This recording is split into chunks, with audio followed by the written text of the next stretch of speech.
शिक्षण संस्थेचे सदस्य आदरणीय डॉक्टर शेखर गरड साहेब उपस्थित झालेले आहेत।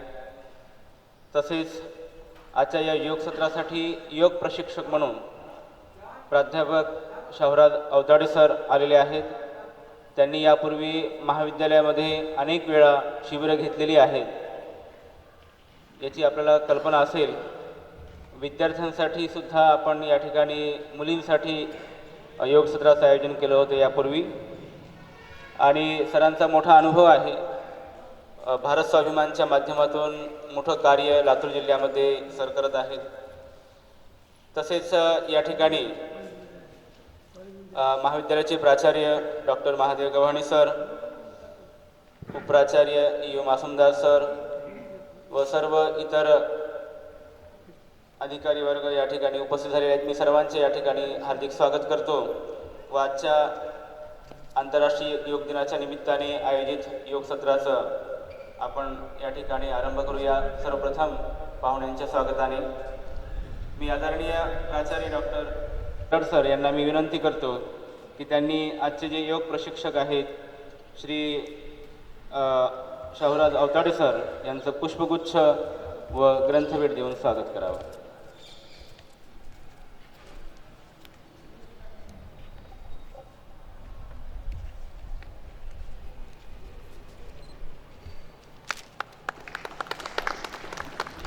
आजचे प्रमुख पाहुणे आदरणीय डॉक्टर शेखर गरड सर यांचं स्वागत करण्यासाठी मी आदरणीय प्राचार्य सरांना विनंती करतो की त्यांचे पुष्पगुच्छ देऊन स्वागत करावं।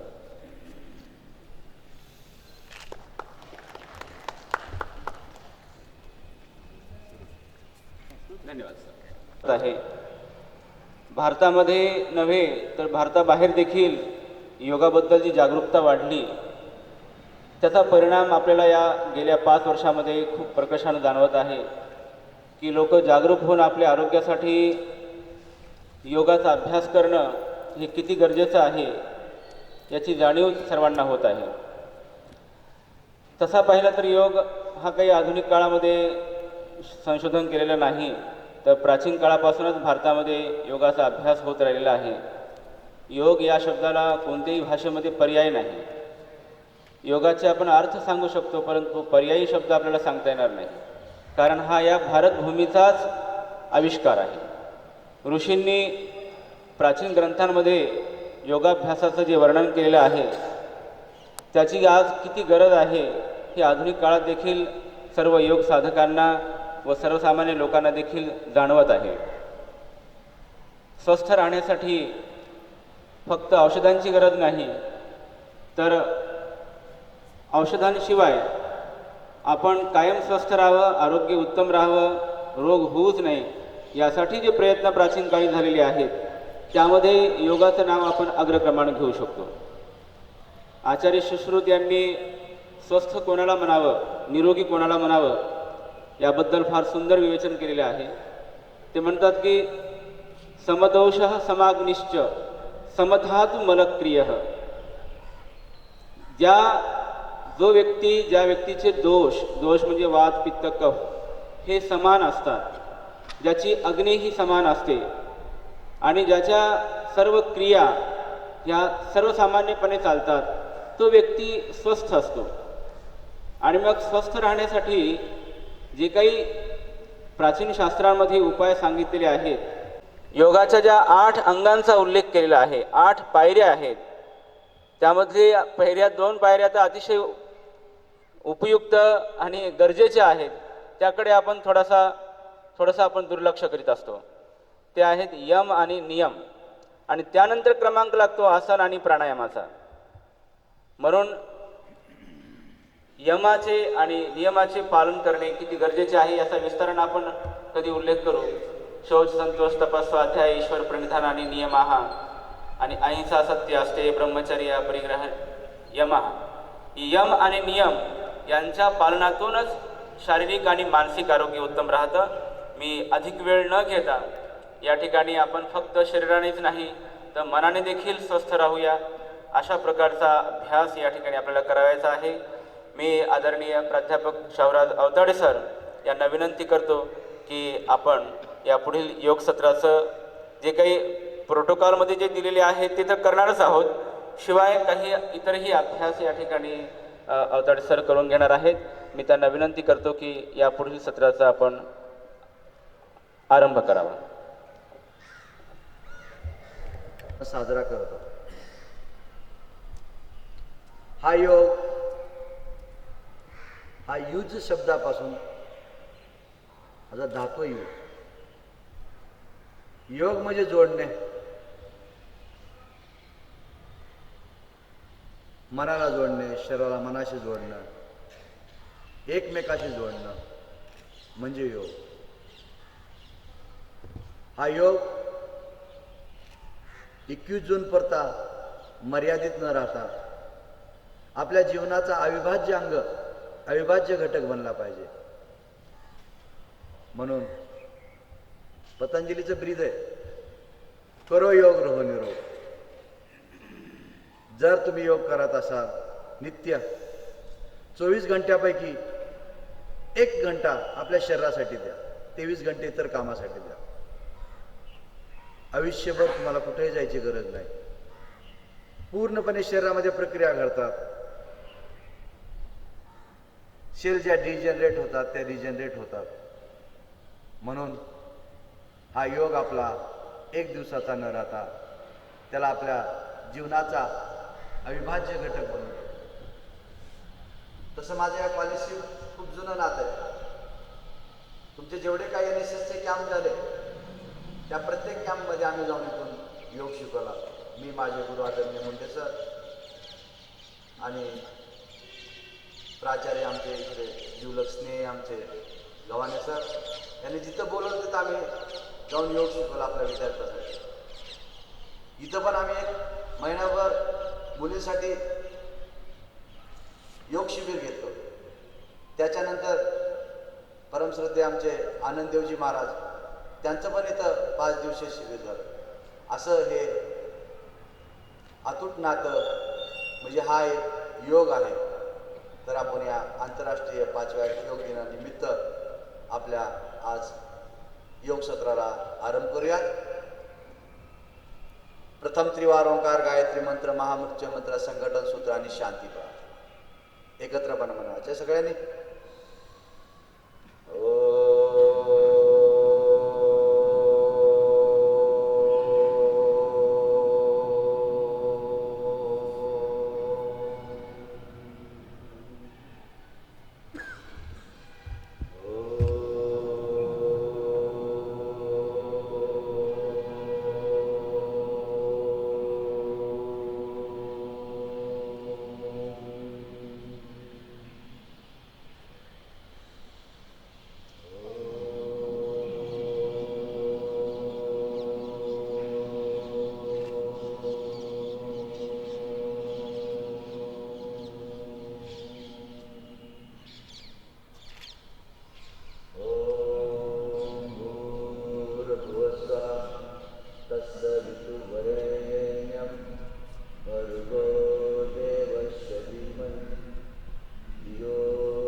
सवीर्यं कर्वावहे तेजस्विनावधीतमस्तु मा विद्विषावहे. ओम असतो मा सद्गमय तमसो मा ज्योतिर्गमय मृत्योर्मा अमृतं गमय. ओम शांती शांती शांती. हो, प्रथमतः सगळ्यांनी जागेवर उठून उभं राहायचंय. वजन डोक्यावर घेतल्यामुळं परत उलट दिसेल.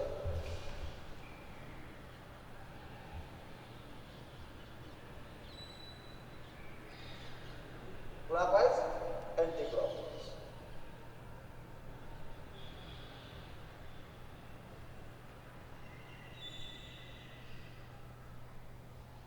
डावीकडून पाहिजे, उजवीकडून पाहिजे.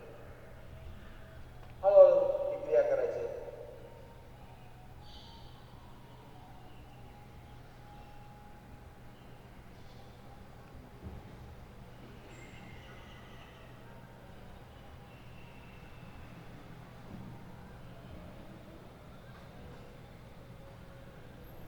विश्राम.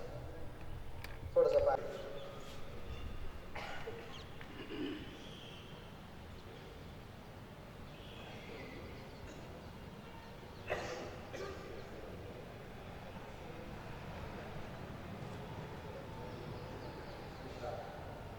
दोन्ही हात उडी करायचे.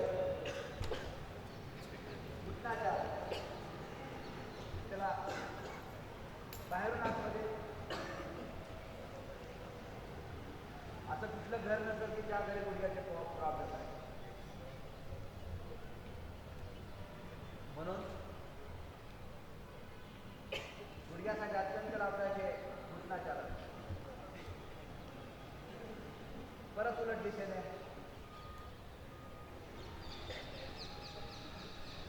आयुष्यभर गुडघ्याचं दुखणं करायचं बंद करायचं असेल तर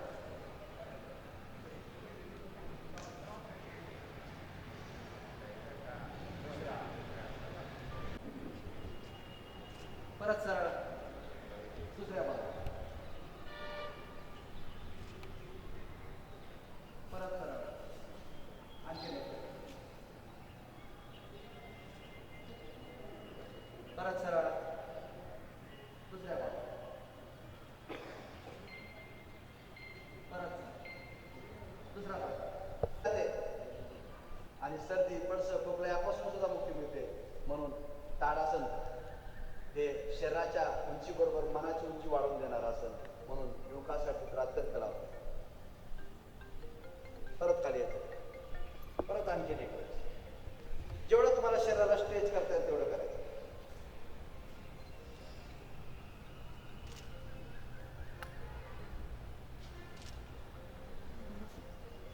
परत खाली यायचं.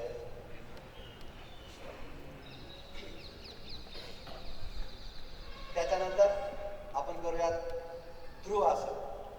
चंचल मन असतं, मन स्थिर होण्यासाठी ध्रुवासन अत्यंत लाभदायक. डावा पाय बरोबर करायचे, उजवा पाय इथं लावायचा जागेमध्ये, नमस्कार स्थितीमध्ये.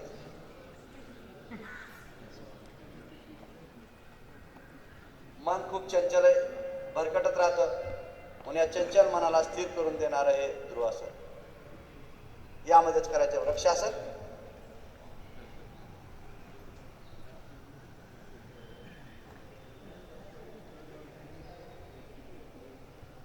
विश्राम. ही क्रिया करायची दुसऱ्या बाजू.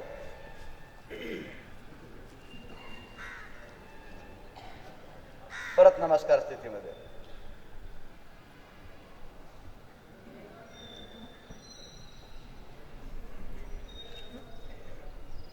परत वृक्षासनामध्ये यायचं.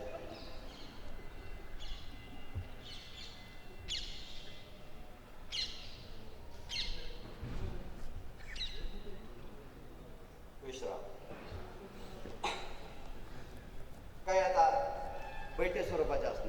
वज्रासारखं मजबूत, लोखंडासारखं मजबूत करण्यासाठी हे वज्रासन. जेवण केल्यानंतर करायचे एकमेव आसन म्हणजे वज्रासन.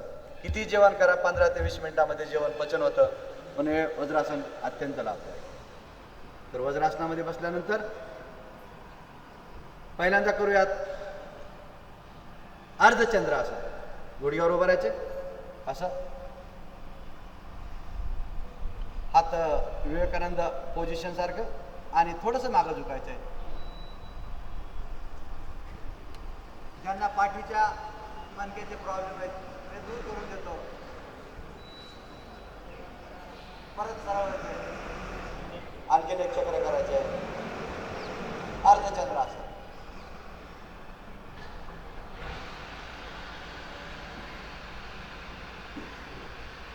परत सरळ. आता करूया उष्ट्रासन. पंजे असे खाली टेकवायचे आहेत आणि दोन्ही हाताने टाचा पकडायचे. जसं शक्य आहे तसं करायचं आहे. पाठीमागच्या टाचा पकडायच्या.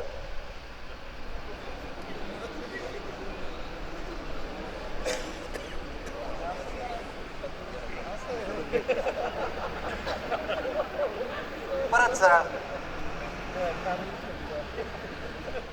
आता करायचंय, जमलं तर करायचं सुप्त वज्रासन. अत्यंत लाभदायक पोटाच्या आतड्याच्या मजबूतीसाठी. आणि पाठीमागं झोकायचंय हळूहळू आणि झोपायचंय.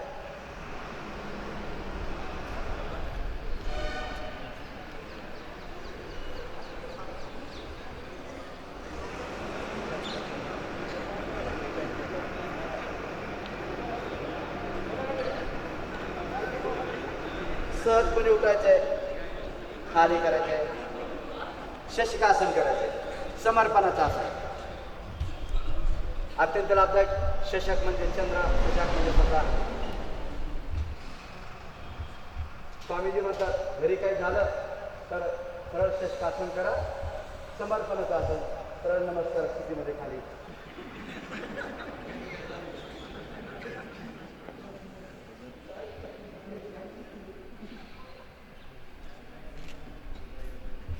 परत वर घ्यायचंय, आणखी एक चक्र करायचं, शशकासन, समर्पणाचं, पूर्णपणे नम्र विनम्र भावाचं शशकासन. परत वर घ्यायचंय, विश्राम. पाय लांबून काय असणं करायचं.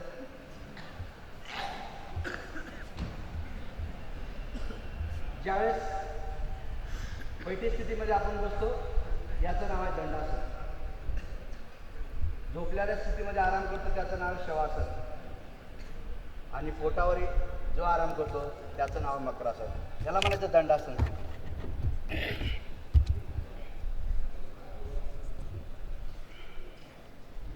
हे पायाचे सूक्ष्म व्यायाम करायचे. प्रत्येक अवयवावर आपलं कंट्रोल असणं गरजेचं. पूर्णपणे पंजे मागं पुढं करायचे, ताण द्यायचा आहे. किती पेन असला तर हे पेन दूर करून देतो कमरेपर्यंतचे हे हा सूक्ष्म व्यायाम. परत पंजे गोल गोल फिरवायचे.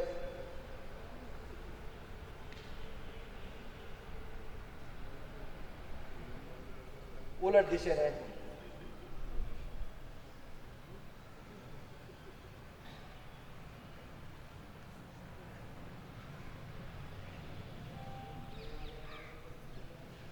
यामध्ये करायचे वक्रासन. डायबिटिक पेशंटसाठी अत्यंत लाभदायक. डावा पाय सरळ, उजवा पाय इथं लावायचा आणि जो पाय वरती घेतला त्याच्या विरुद्ध हाताने त्याला प्रेस करायचंय आणि पाठीमागं वळून पाहायचंय. वक्रासन.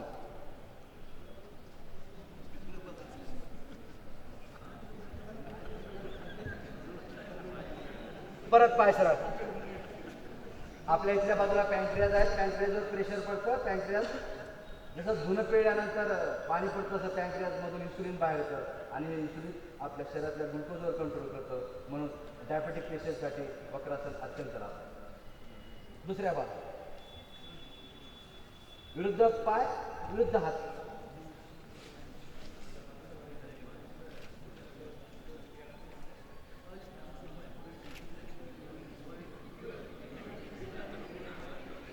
परत पाय सरळ. यायचं आहे पद्मासनामध्ये बसण्याचा प्रयत्न करायचा आहे.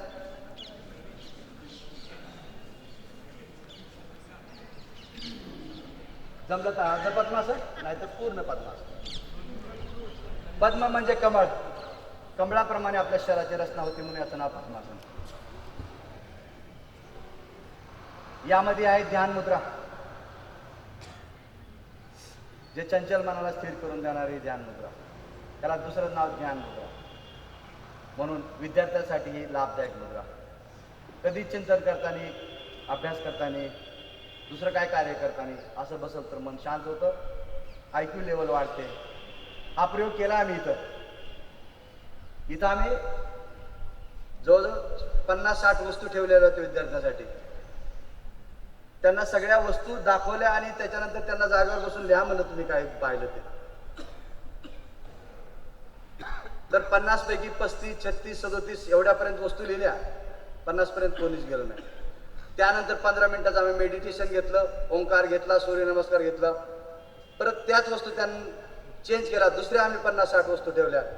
आणि नंतर त्यावेळेस 35-40 असणारे कोणीच नव्हतं, त्याच्या पुढं सगळे होते. आणि त्यातल्या 8-10 मुली होते, ते पैकीची पैकी वस्तू ओळखल्या होत्या. हा प्रयोग आम्ही इथं पण केलेला आहे आणि बऱ्याच ठिकाणी पण केला आहे. त्यासाठी ओंकार आणि ध्यान साधना अत्यंत लाभदायक. मेडिटेशन आपल्या शरीराला, मनाला चांगलं बनवण्यासाठी अत्यंत लाभदायक. म्हणून ही ध्यानाची स्थिती अत्यंत लाभदायक. आता आपण प्राणायामाला सुरुवात करूया.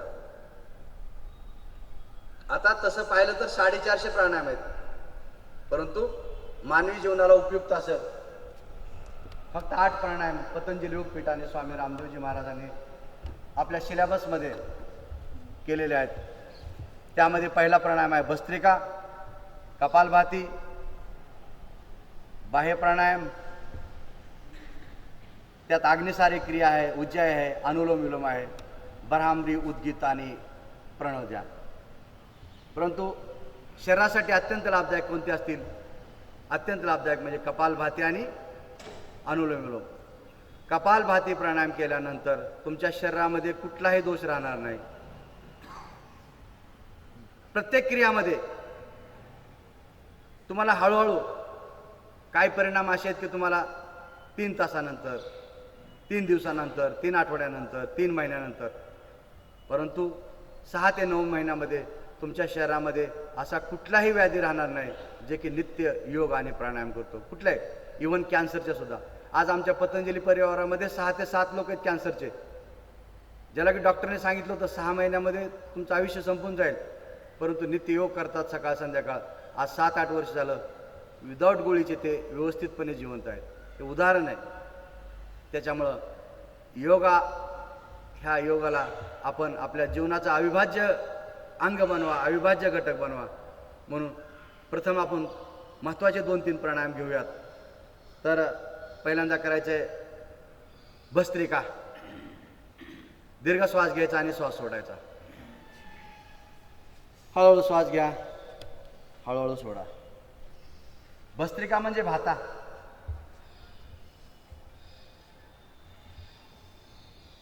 ज्याप्रमाणे लोहाराचा भाता श्वास घेतल्यानं वरती घेतल्यानंतर त्याच्यामध्ये हवा भरते आणि खाली ओढल्यानंतर हवा निघून जाते, त्याप्रमाणे आपल्या लंग्सची, आपल्या फेफड्याची स्थिती. म्हणून याचं नाव आहे भस्त्रिका. हा प्राणायाम महत्वाचा प्राणायाम. प्राण म्हणजे वायू, श्वास, आयाम म्हणजे नियंत्रण. श्वासावर आपलं नियंत्रण असणं, कंट्रोल असणं म्हणजेच प्राणायाम. हळूहळू श्वास घ्यायचा, पूर्णपणे फुफ्सामध्ये हवा भरायची. एवढी भरायची की त्यानंतर तुमच्या फुफ्सामध्ये हवा भरली नाही पाहिजे. आणि हळूहळू हवा सोडायची, श्वास सोडायचा, नाकाने श्वास घ्यायचा, नाकाने सोडायचा. आणि त्याच्यामध्ये थोडीही फुफ्सामध्ये हवा शिल्लक राहिली नाही पाहिजे. हा भस्त्रिका अत्यंत लाभदायक, अत्यंत उपयुक्त.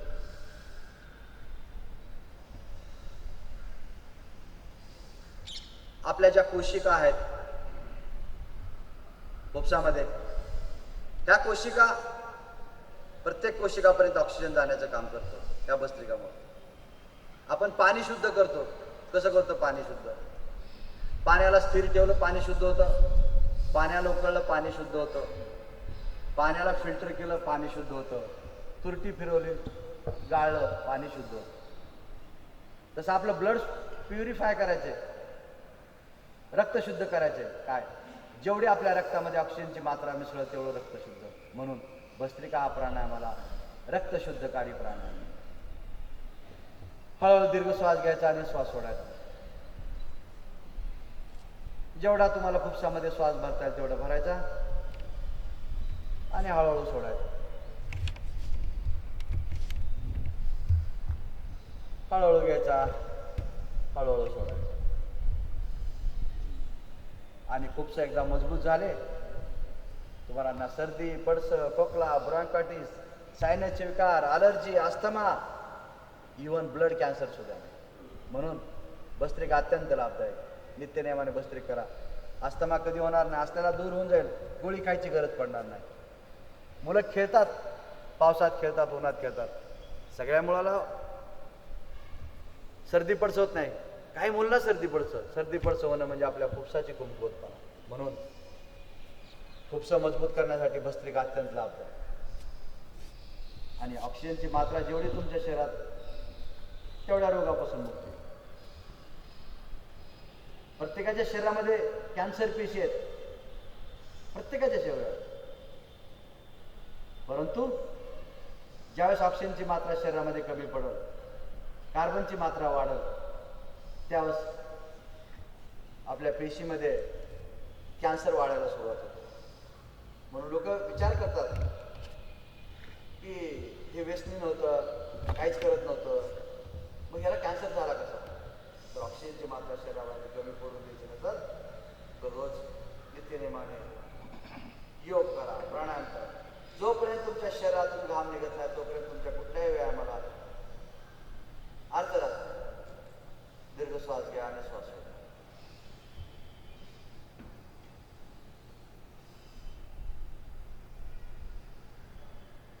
जेवढं तुम्ही दीर्घ श्वसन कराल तेवढा लाभ.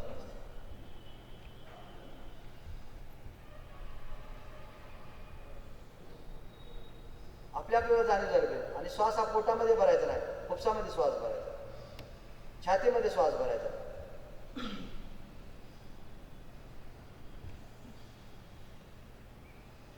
हा नित्यनेमाने कमीत कमी 3 मिनिटं आणि जास्तीत जास्त 5 मिनिटं करायचा.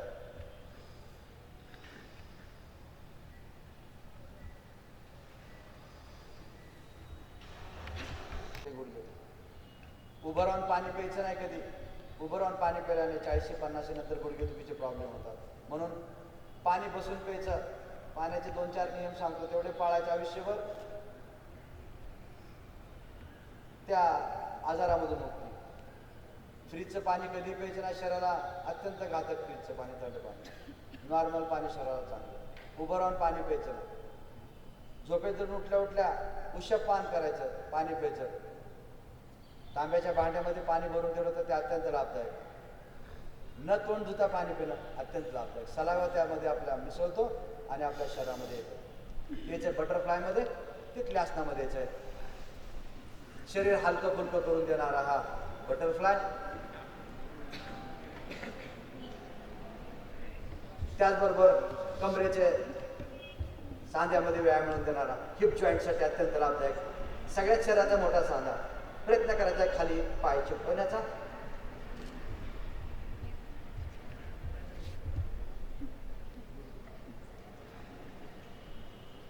दुःस्वप्न पडतात रात्रीच्याला, चित्र विचित्र, त्यापासून सुद्धा मुक्ती मिळवण्यासाठी हे अत्यंत लाभदायक हे बटरफ्लाय. याला तिथली आसन.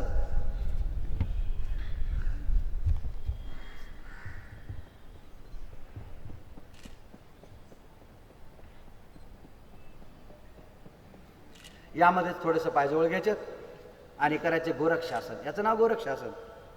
नवनाथापैकी एक नाथ गोरक्षनाथ महाराज याच आसनामध्ये बसून त्यांची ध्यान तपश्चर्या करायचे, म्हणून याचं नाव गोरक्षासन. अत्यंत लाभदायक उच्च कोटीचं ध्यान साधण्याचे आसन. आपण पण काही क्षण थांबण्याचा प्रयत्न करायचा.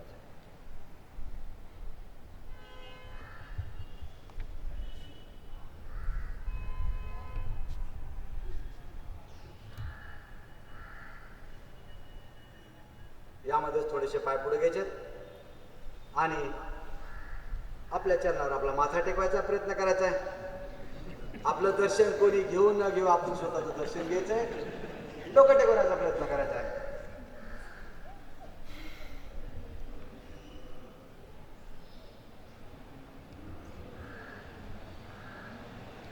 तीन वेळेस प्रयत्न करा. जमलं तर टेकवा, न जमलं तर प्रयत्न करा.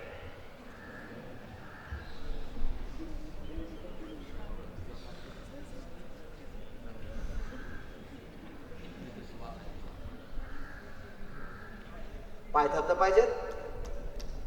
अत्यंत लाभदायक पाय थपथपणं, कारण की पूर्णपणे आपल्या शरीराचे मर्मबिंदू हे आपल्या पायामध्ये हाताळतात. म्हणून टाळी वाजवणं शरीरासाठी अत्यंत लाभदायक. आणि अनवाणी चालणं पायाला टोचलं पाहिजे रोज, अत्यंत लाभदायक. हिरवळ येऊन चालणं अत्यंत लाभदायक. म्हणून हे पिंडल्या चोळणं अत्यंत लाभदायक. पोटाचे सगळे विकार दूर होतात, म्हणून हे पिंडल्या चोळणं आवश्यक. अनवाणी हिंडणं तर दूर, पण आता किचनमध्ये चप्पल आले त्याच्यामुळे बाहेरचं तर सोडाच.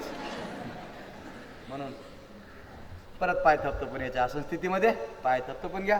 हे पाय थपथपणं अत्यंत सायंटिफिक, अत्यंत वैज्ञानिक.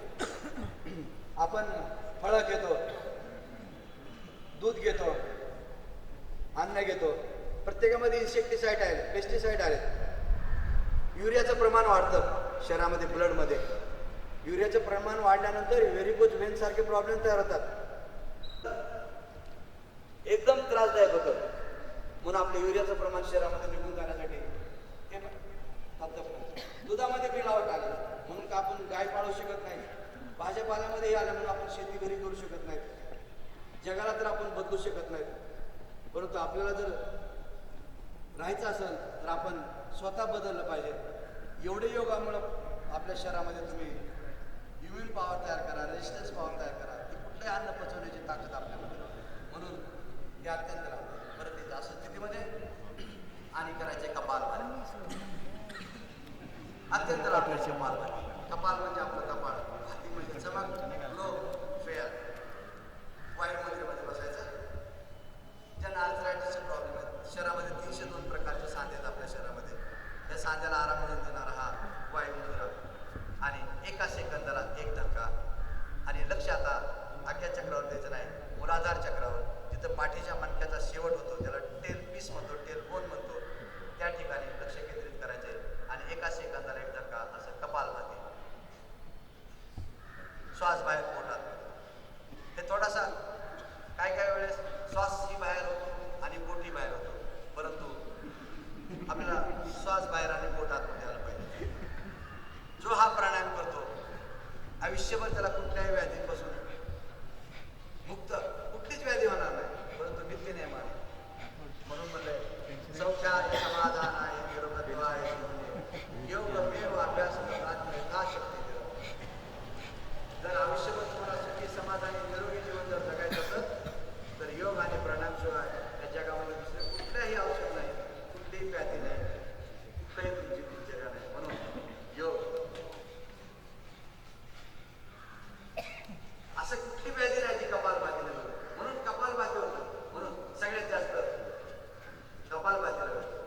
नॉर्मल लोकांसाठी 15 मिनिट, आणि ज्यांना व्याधी आहे त्यांनी अर्धा तास कपालभाती. रोजची रोज रिझल्ट आहे त्याच्यामध्ये.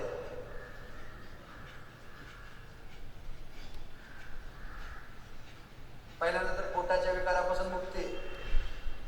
80% आजार हे पोटापासून होतात, 80%, फक्त खाण्यापिण्यामुळे. माणसं उपाशी पोटी कोणीही मरत नाही, खाण्यामुळेच लोक जास्त मरतात. म्हणून जेवढं मिताहारी राहता येईल, अल्पाहारी राहता येईल, अत्यंत लाभदायक शरीरासाठी. जेवढं कमी भोजन कराल शरीरासाठी लाभदायक. 40 नंतर जेवण कमी करा, 50 नंतर एक टाइम जेवण करा.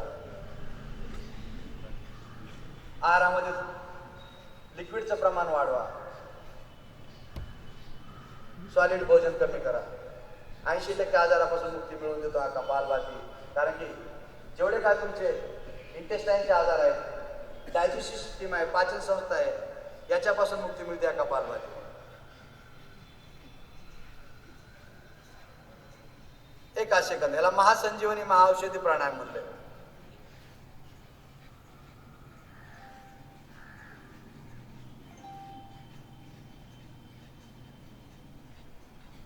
डायबेटिक पेशंटसाठी तर याला महासंजीवनी म्हणले. प्रत्येक धक्क्याबरोबर पॅन्क्रियाजवर प्रेशर पडतो. पॅन्क्रियाजवर प्रेशर पडलं की इन्सुलिन बाहेर येतं, आणि इन्सुलिन बाहेर आलं की आपल्या ग्लुकोजवर कंट्रोल करतं. म्हणून महासंजीवनी म्हणलं याला आपल्या शुगर पेशंटवाल्यासाठी.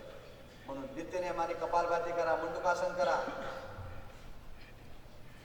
वक्रासन करा,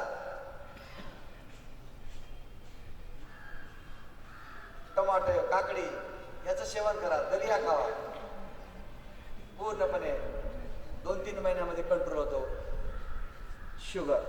म्हणून अत्यंत लाभदायक आहे कपालभाती. शरीरात तुमची कुठलीही गाठ असू द्यात, नखशिकांत पायाच्या अंगठ्यापासून डोक्याच्या शेंडीपर्यंत कुठलीही गाठ असू द्या, प्रोटीनच्या असू द्या, फॅटच्या असू द्या, इव्हन कॅन्सरची सुद्धा गाठ असू द्या, पूर्णपणे गाठ डिझॉल्व होते.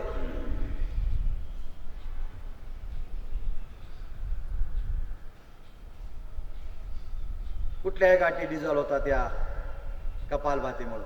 रोजची रोज तुम्ही चेक करू शकता तुमच्या शरीरावरल्या गाठीला, पण नित्य नियमाने करायचं. एका सेकंदाला एक धक्का, श्वास बाहेर पोटात मध्ये.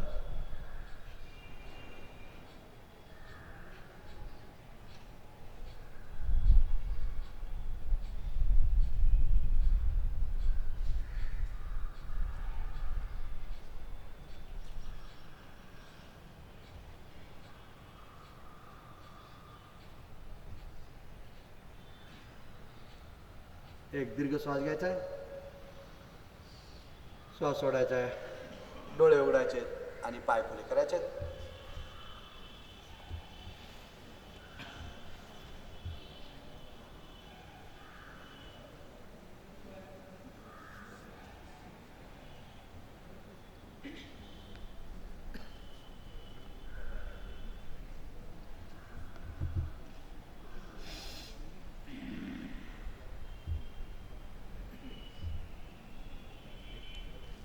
ज्यांना पद्मासन घालता येत नाही त्यांना अडचण होते, त्यासाठी अत्यंत एक लाभदायक उपाय. पायाला खाली दाबा, वरती छातीकडे घ्या. पद्मासन घालण्यासाठी, शरीर लवचिक बनण्यासाठी अत्यंत लाभदायक हा सूक्ष्म व्यायाम. छातीला लावा, खाली ये.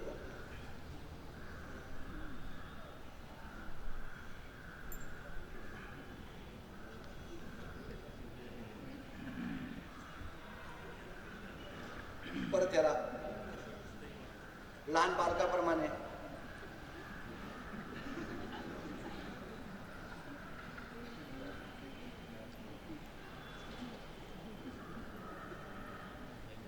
गुडघ्याला नाक लावा आणि कपाळाला अंगठा लावा.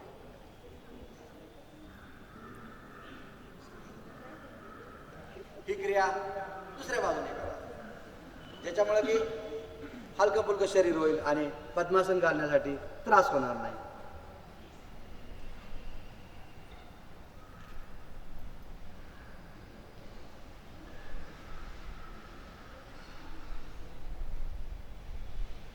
परत त्याला झुलवायचं थोडंसं.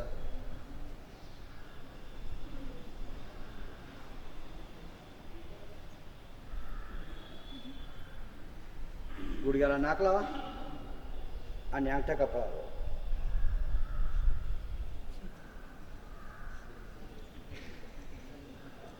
परत पाय सरळ करा आणि परत आसन स्थितीमध्ये यायचं आहे आणि यानंतरचा प्राणायाम करायचा आहे, अनुलोम विलोम. अत्यंत लाभदायक.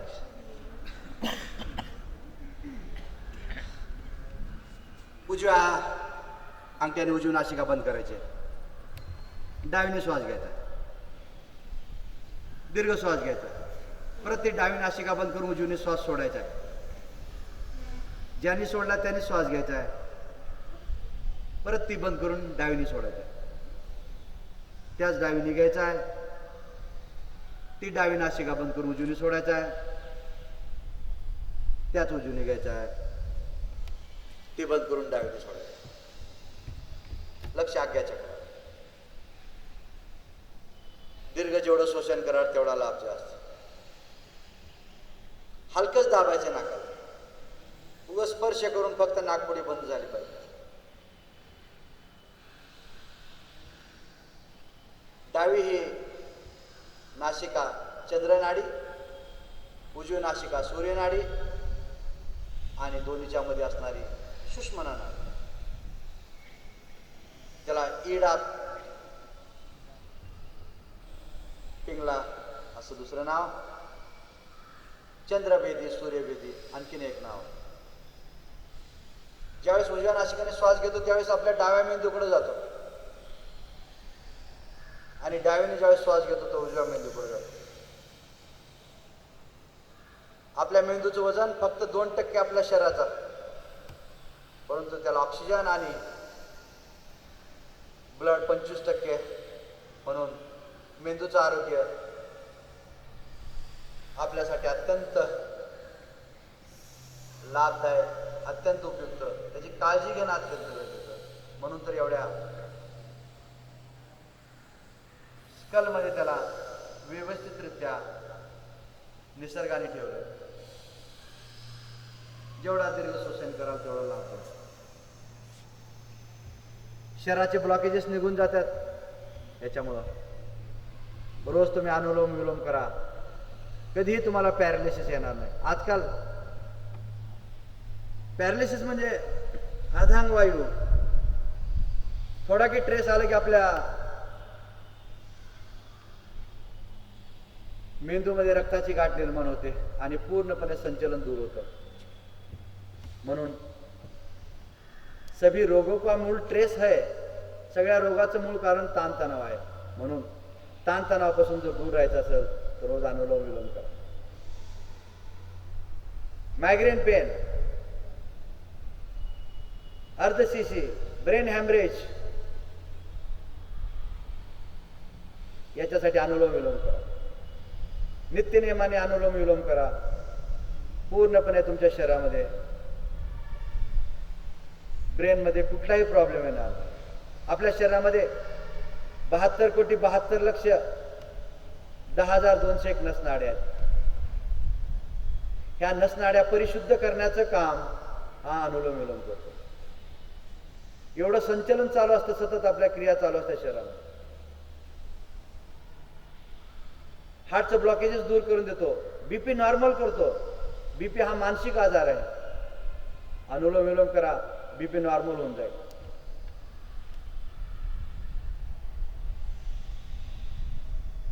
जेवढं दीर्घ श्वास, हाताचा थकवा आला तर हात बदलायचा आहे, तो करायचा अनुलोम.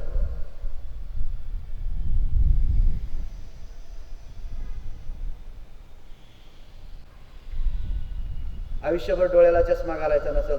जे जिभेने पाणी पितात ते मांसाहारी, म्हणून मांसाहारी प्राण्याचं आयुष्य कमी, शाकाहारी प्राण्याचं जास्त. आणि त्यातले त्यात जे एकदम मंद शोषण करतात त्याचं आयुष्य सगळ्यात जास्त. मग कासव हे 450-500 वर्ष जगतं, अतिशय मंद शोषण. ज्यावेळेस आपल्या मिनिटामध्ये 6 श्वसन क्रिया होते त्यावेळेस आपले पण क्रिया त्या दिशेने शतायुष्य आपण होऊ शकतो.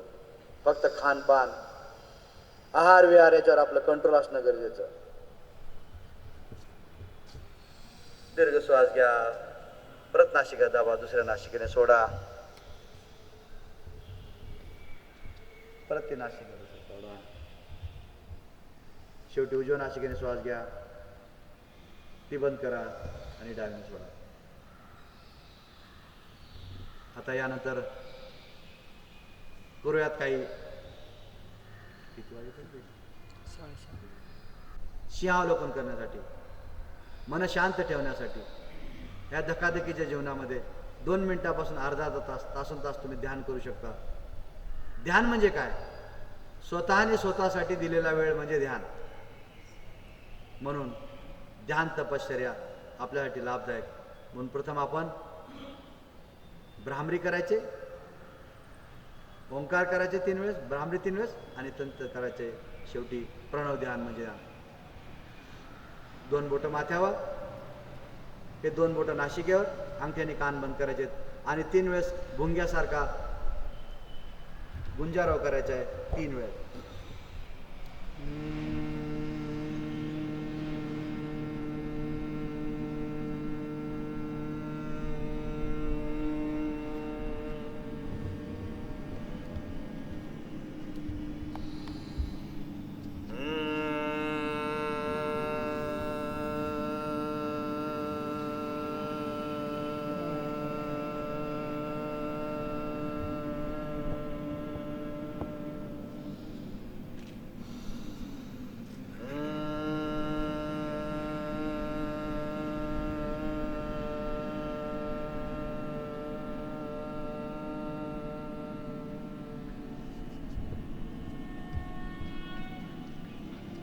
दोन्ही 8 मांडव्याच्या ध्यान मुद्रेमध्ये आणि त्रिवार ओंकार करायचा.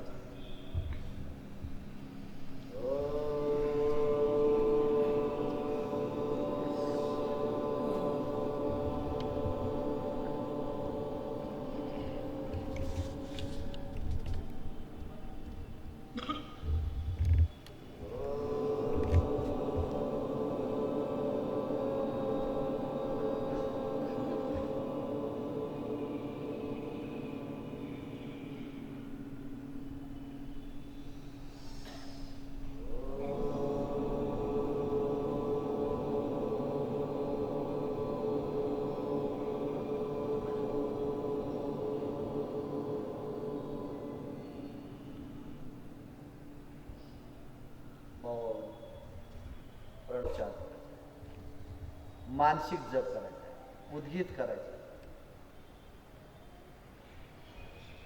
मन शांत सहज, लक्ष आज्ञाचक्रावर,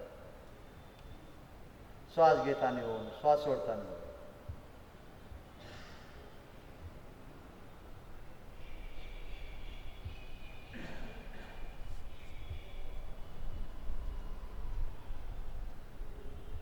अत्यंत लाभदायक ध्यान क्रिया, ध्यान स्थिती पूर्ण आपलं जीवन बदलून देणारी ही ध्यान क्रिया, ही मेडिटेशन सर्वांसाठी आवश्यक. कधी वेळ काढा, परंतु थोडा तरी वेळ त्या योग प्राणायाम, त्या ध्यान स्थितीवर मनामधले सगळे क्लेश दूर करून देणार. आत्म्यापासून परमात्म्याला जोडणार ही एक साधना.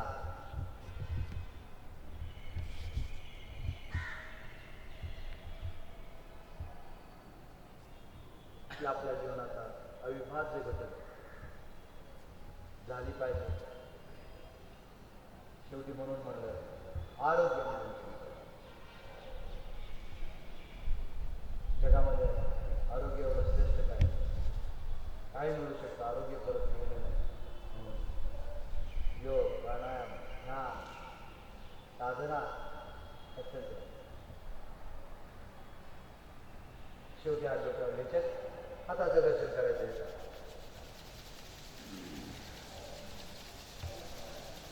सूर्य आपल्या प्रथम डोळ्याला लावायचे. पूर्ण चेहऱ्यावर हात फिरवायचा, पूर्ण शरीरावर हात फिरवायचा. शेवटी हात आपल्या डोळ्यासमोर आणायचे, हाताकडे पाहत प्रार्थना म्हणायचे. कराग्रे वसती लक्ष्मी, कर मध्ये तू सरस्वती, कर मूले तू गोविंदम, प्रभाते कर दर्शनम, प्रभाते कर दर्शनम, प्रभाते. शेवटी हास्यासन, सिंहासन आणि राष्ट्रवंदन याचे वज्रासनामध्ये शेर जैसा दहाडणं आहे.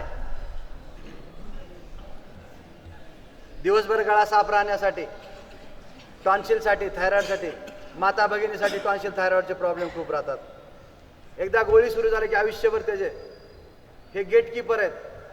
जसं वॉचमन नसल्यानंतर घरात कोणी येऊ शकतं, तसं जर इथं टॉन्सिल थायरॉइड नसेल तर अन्न पाण्यावर किती कंट्रोल राहत नाही. म्हणून शरीराची आकृती बेडोल होऊन जाते. म्हणून ते राहण्यासाठी उज्जय आणि सिंहासन अत्यंत महत्त्वाचं आहे. दोन्ही पायामध्ये अंतर घ्यायचं, हात उलटे करायचे, डोळे मोठे करायचे, आपल्याच नासिकेचे टोकावर पाहिजे, आपल्याच नाकाच्या टोकावर पाहिजे आणि जीवा बाहेर काढून 3 वेळेस सिंगर्जना एकदम सिंहासारखे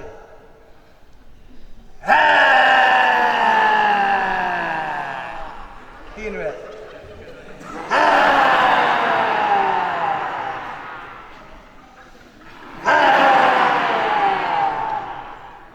आलेला सलागा घेऊन टाकायचा, कंठ मालिश करायची आणि शेवटी हास्यासन करायचे. फुकटचा हसोय फक्त माणसाला दिले, कुठल्याही प्राण्याला हसता येत नाही. म्हणून एकदम सुखी समाधानी जीवनासाठी एकदम हास्य. आणि हसायचं कसं बालकाप्रमाणे निरागस कुठल्याही मनात. जे माणसं हसत नाहीत ते निरोगी असू शकत नाहीत. म्हणून दिलखुलासपणे 3 वेळेस मोठ्याने हास्य करायचं.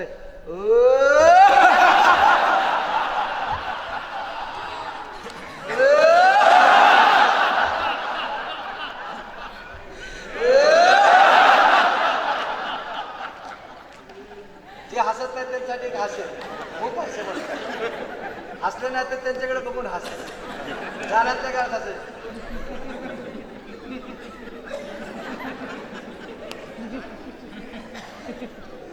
शेवटी करूयात राष्ट्रवंदना. भारत माता की जय. भारत माता की जय. वंदे वंदे. करो योग रहो निरोग. करो योग. स्वदेशी अपनाएंगे देश को बचाएंगे. स्वदेशी अपनाएंगे. हो, सभी को वंदन, सभी को नमन. सगळ्यांनी योग हा आपल्या जीवनात अवलंबावा रोजचे रोज. मी इथं आयोजन केल्याबद्दल आमचे आदरणीय परममित्र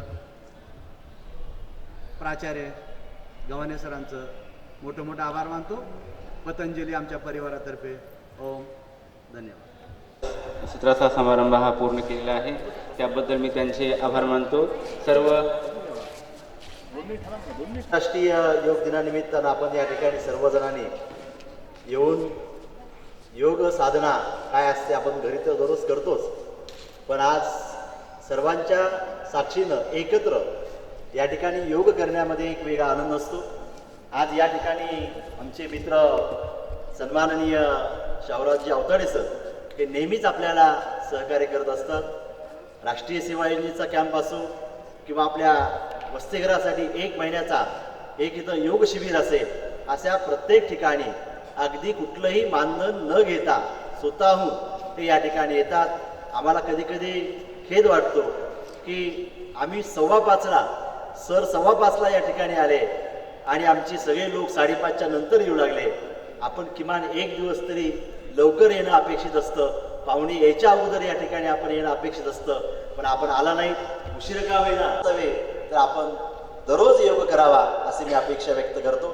या ठिकाणी मी परत महाविद्यालयाच्या वतीनं मी वैयक्तिक आदरणीय अवताडे सरांचं मी आभार व्यक्त करतो. या ठिकाणी उपस्थित राहिलेले आपल्या संस्थेचे सन्माननीय सदस्य आदरणीय डॉक्टर शेखरजी गरड सर हेही या ठिकाणी उपस्थित राहिले आणि आम्हाला एक प्रोत्साहन मिळालं, त्यांचंही मी महाविद्यालयाच्या वतीनं ऋण व्यक्त करतो. आपणही सगळेजण आलात. आज महाविद्यालयाचा खऱ्या अर्थानं तासिकेचा पहिला दिवस आहे आणि अतिशय चांगल्या म्हणजे योग करून आपण तास घ्यायला जात आहात, त्याबद्दल मी आपल्यालाही धन्यवाद देतो आणि शुभेच्छा देतो. धन्यवाद.